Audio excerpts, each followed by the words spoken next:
Can you tell us what are the main points of President Putin's speech? Well, it was really more of a question and answer session.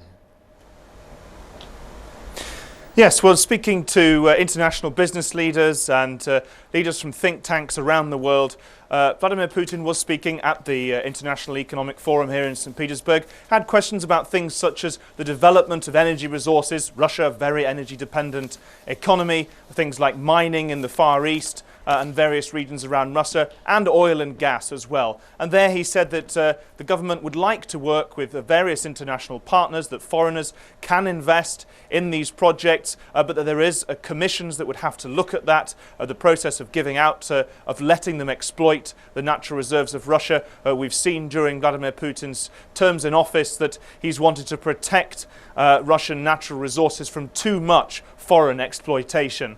When it comes to the enormous gas deal signed on Wednesday with China, he said he hoped that that deal could be used to try and boost the economic development of Russia's eastern provinces, some of them along the border with China, along China's northern border. And that region on the Russian side, very sparsely populated indeed, infrastructure lagging behind some other development regions in Russia, and that he saw that perhaps that project and the pipelines through there could help to boost development there in those regions.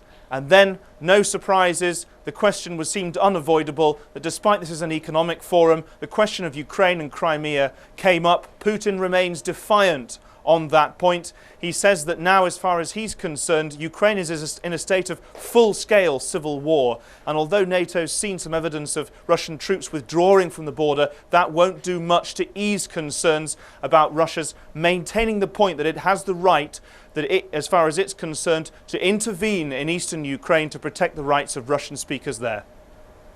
Tom, also probably wondering, since this was an economic forum, did he say anything at all about the sanctions from the West, and is it hurting Russia at all? All right. That was a subject that wasn't tackled in such a straight on as the others.